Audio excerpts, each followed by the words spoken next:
got a longer neck, so they got an evolutionary advantage. More food means more health, better health means stronger means stronger, get good survival and reproduction. So now look at fossils. What are fossils? Fossils or imprints, those are things that lived in the past. So these are some examples. For example, this is a sedimentary fossil formed by minerals replacing the, or there's a particular national park in, I've been to that one, I cannot remember the name, in Arizona. Does anyone remember the sedimented? Petrified forest. Petrified forest, right. Petrified forest. There you see a lot of these, wood, where the living material has been replaced by minerals, and it looks beautiful, right? So that is considered a fossil. Now this one is very fascinating. A 45 million year old insect got embedded. You see this mosquito? Have you seen Jurassic Park, the first one, original? How did they make the dinosaur? What did they show in the movie?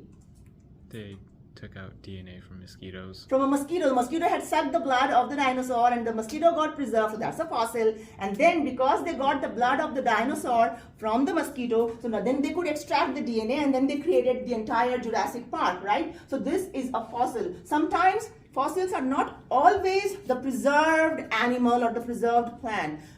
It is also imprints. For example, this is a footprint of a dinosaur left 120 million years ago. This is also a fossil, okay? This was really fascinating. This was a 40,000-year-old baby mammoth. You know mammoth? Mammoths are like, you've seen movies, right? In movies they've shown mammoths. It's like huge elephants, yes. So found frozen in the ice of northern Russia. We do get a lot of fossils from Siberia. Why?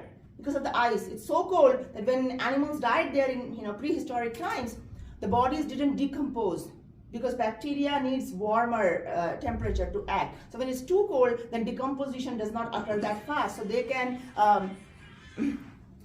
get a lot of fossils from there. Sometimes we get bones. So all of these things are called fossils. The experts who study fossils are called paleontologists. Anybody here watched the movie? No, not the movies. No, that was not a paleontologist. Friends, Ross was an anthropologist, right? Whatever, forgot.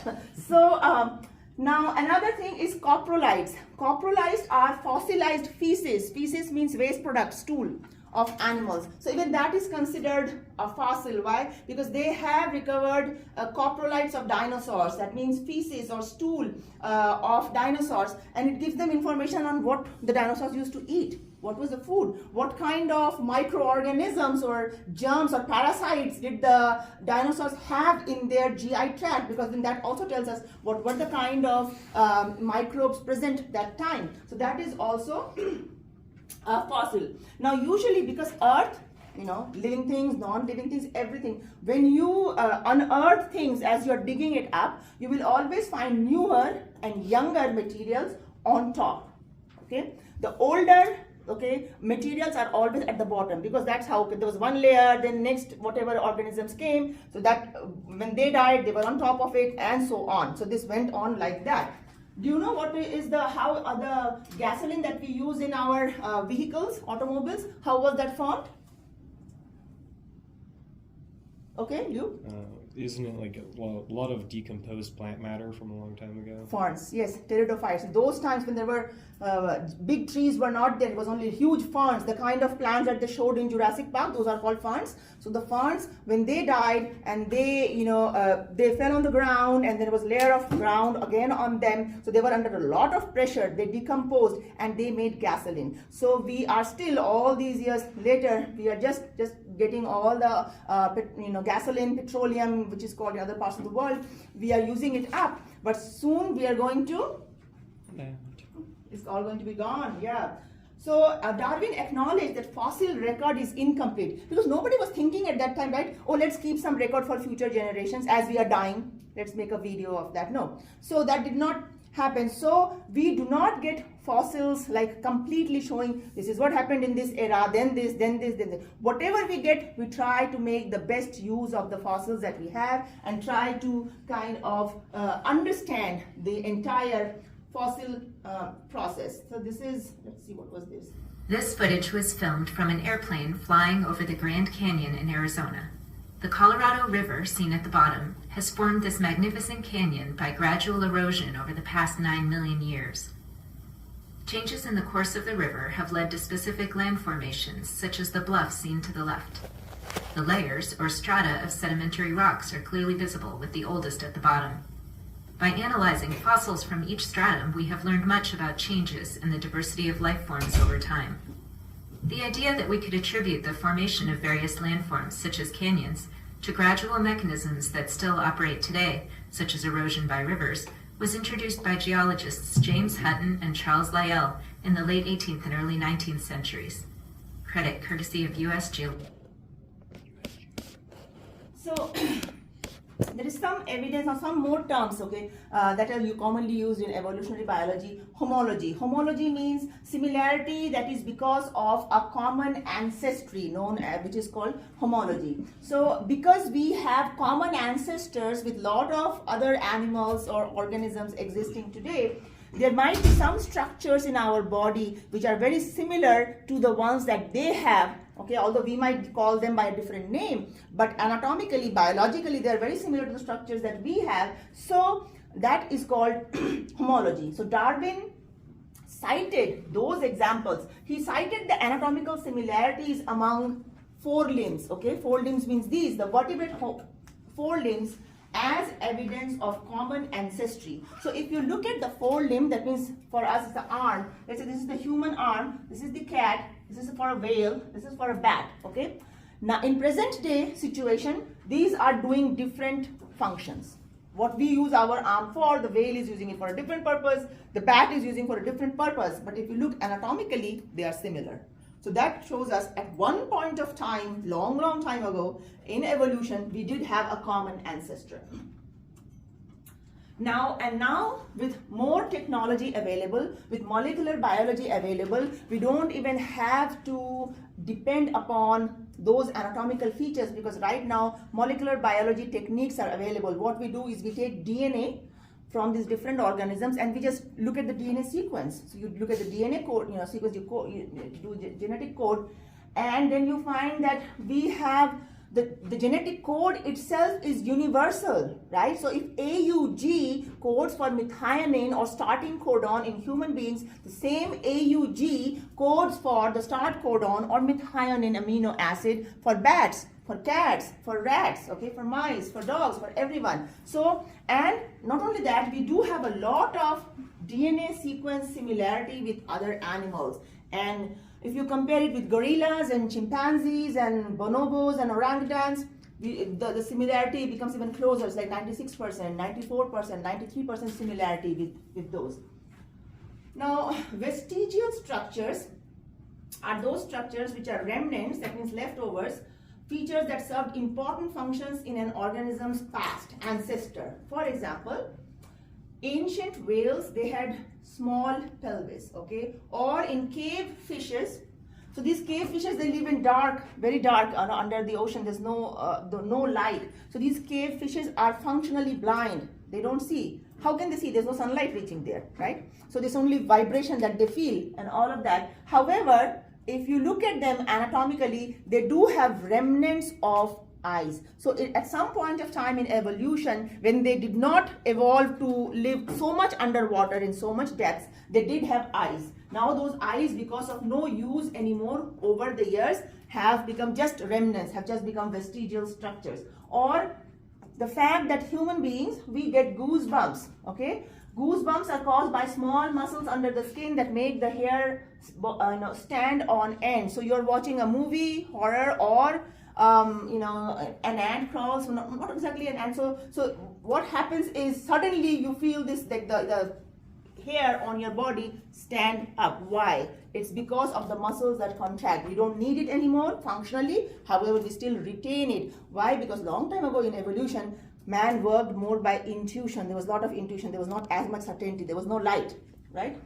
So homology can explain observations about embryonic development. At early embryonic stages, all embryos are very similar. So when they compared a human embryo with a chicken embryo, we also have the exact same embryonic characteristics at some point of development, like these pharyngeal pouches or all vertebrates have a post-anal tail, okay? Human beings, as they evolved, the tail was gone. However, in the embryonic stage, you do see a tail, right? Now that undergoes apoptosis, that means voluntarily the cells kill themselves, so we don't see it anymore.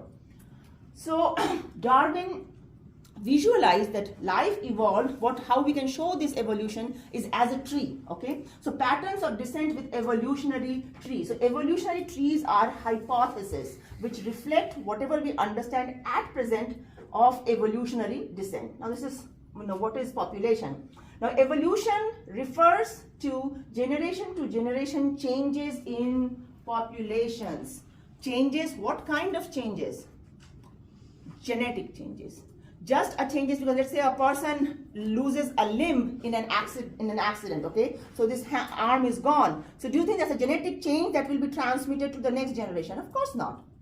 That's just a person's change at that point in time. This change is not going to be transmitted to the next generation. The change has to be in the alleles, in the genes. So this is how an evolutionary tree looks like, okay? How scientists create, what point of time, how, when was the time. So it all started as common, and then this was the first, okay, lungfishes. After the fish, then came the amphibians, then the mammals, okay, the reptiles, all of this, hawks and other birds. So this is the evolutionary tree. Now we move to another aspect of mechanism of evolution. Now, how do scientists describe and explain and understand evolution? They were not living at that time to see evolution. How do they know for sure? Okay, how can they say for sure that evolution did occur and there was this common ancestor and mammals evolved from there? So to understand this, scientists, particularly these two, Hardy and Weinberg. Hardy was a British scientist, Weinberg is a German. One of them was a mathematician, the other one was a physician, doctor. So these two scientists, okay, they were the first ones who actually showed mathematically. So there is a mathematical derivation of the Hardy-Weinberg equilibrium, but it is beyond the scope of this class. I usually show it at Loma Linda when I teach the MD PhD students, and I have to mathematically derive Hardy-Weinberg for them. But that's very, that's something very different. So Hardy and Weinberg came up with what is called the Hardy-Weinberg equilibrium. Now, for easier understanding, let's think evolution is the opposite of equilibrium. Evolution means always changing. There's always mutation going on, leading to a change, and we are evolving into something. While equilibrium means genetic equilibrium, no change in DNA at all. So Hardy and Weinberg hypothesized, or they proposed, if we assume that there is no evolution occurring, then that means all this entire living world is in a state of genetic equilibrium. So they came up with, and they mathematically showed, okay, proved that there are 5 conditions. These 5 conditions should be satisfied in order for a population to maintain equilibrium, genetic equilibrium. And if they can show that these 5 conditions are not met, that means the population is evolving. So it was kind of a reverse way, in a reverse manner, that they proved evolution is occurring. So they first assumed that, okay, no evolution is occurring, genetic equilibrium. So these are the 5 conditions. However, if these 5 conditions are not met, that means even if one of these conditions is not met, which proves that evolution is occurring. Does it make sense? Okay. So what are these 5 conditions? And we are going to learn these using the 5 fingers of our hands. You see 5 of these factors here. The first one is called genetic drift. I'll use my pinky finger to explain this. Then the non-random mating, because it's mating, so I'll use the ring finger, because ring is what ring finger is where you put the ring during the marriage. Then 3 is mutation, M for middle finger, M for mutation. And I'll use my index finger to explain migration. And then 5th is natural selection, thumbs up. So let's start with genetic drift. Genetic drift is also called Sewall-Wright effect. Sewall-Wright are the scientists who explain this. Genetic drift means fluctuations in allele. You remember allele, the term allele? Allele means, remember Mendel's capital T, small t? So the gene for plant height is T. What are the alleles? Capital T and small t. So when there are fluctuations in allele frequencies from one generation to the next that happen by chance, okay, to gametes, then that is called a genetic drift. And so it's a totally random fluctuation in the genes or in the alleles of a population that occur by chance. For example, let's say a population of human beings, a small village by a river. Okay, there are 100 people there. So the total gene pool of that village is all the genes of the 100 people. Now there was a flood. Suddenly, flood came, and out of the 100 people, 75 were killed. How many remained? 25 only. Now what is the gene pool of the entire village? Only those 25 people that survived. So that means the genes which are not present in these 25 people but were present in the other people of the village, they are lost forever. We have changed the gene pool or the genetic constitution of the village, and it was totally by chance. Did anybody cause the flood? Did anybody predict it's going to happen? No, it was just a random chance. Or an earthquake. An earthquake happens and a lot of people get killed.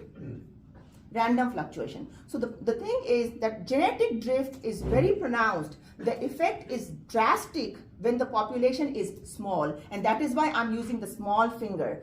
If the population is large, then the population can kind of tolerate it. If the village, instead of having 100 people, if the village had 1,000 people, and out of the 1,000 people, 75 had died, would it have made a big difference to the village of 1,000 people? No, because 75 was very small for a village of 1,000 people. But for a village of 100 people only, the 75 is a big number, right? So, genetic drift, remember, random changes.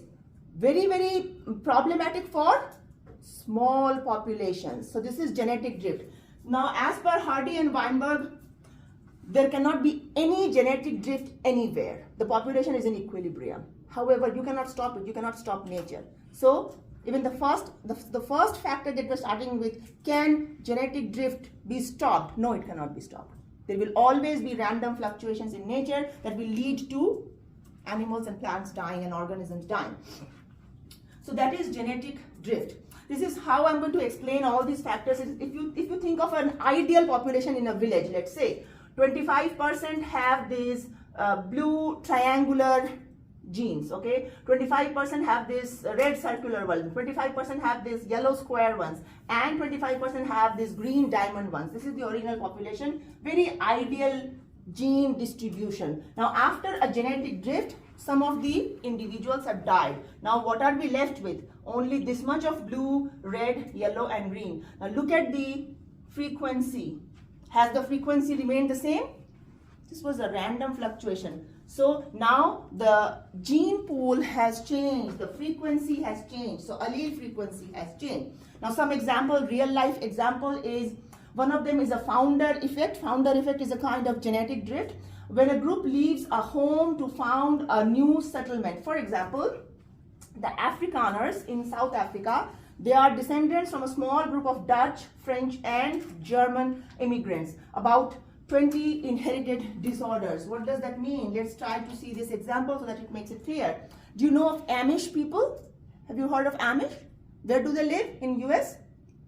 Kind of up north. Midwest, Pennsylvania, Northeastern. all those places, right? Indiana. So the Amish are a very close-knit community. They don't want to mix with other people from outside. They want to marry within the community and so on. So this particular group was, they are all descendants from about 30 Swiss founders who came from Europe, and they created their community. Now these people are very, they don't want to use any modern technology, right? So they want to live an old-fashioned way. The problem is, because there's so much inbreeding, now one of the founders of this particular community had a disease, genetic disorder, okay, the Ellis-Van Creveld syndrome, which leads to polydactyly. Polydactyly means more fingers and toes than the 5 that we have, okay. Now, because of this inbreeding, a lot of the descendants, a lot of the Amish people in this group, they have, they are homozygous for this syndrome. Remember what happens when a trait becomes recessive homozygous? It expresses, right?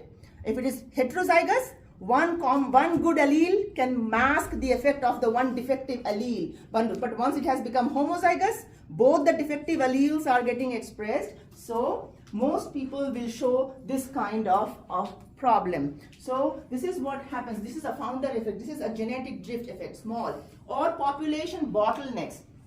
This occurs when a large population is drastically reduced in size. For example, let's say before hunting, before poaching, before natural disasters, in a forest in Africa, let us assume the population of cheetahs was large, okay? And if you looked at all the cheetahs in that population, and if you look at all their genes, this was the gene pool from A through Z. All of the genes were present. Then came a time when people started hunting, okay, poaching, and whatever, due to natural disasters and whatever, forest deforestation, urbanization and all. So this was the bottleneck when the population was drastically reduced. Now when the population was drastically reduced, a lot of the cheetahs died or were killed, hunted. Now out of the remaining cheetahs, when people suddenly become aware, oh, we need to conserve, we need to save the cheetahs. So when they counted, there were probably, let's say, 400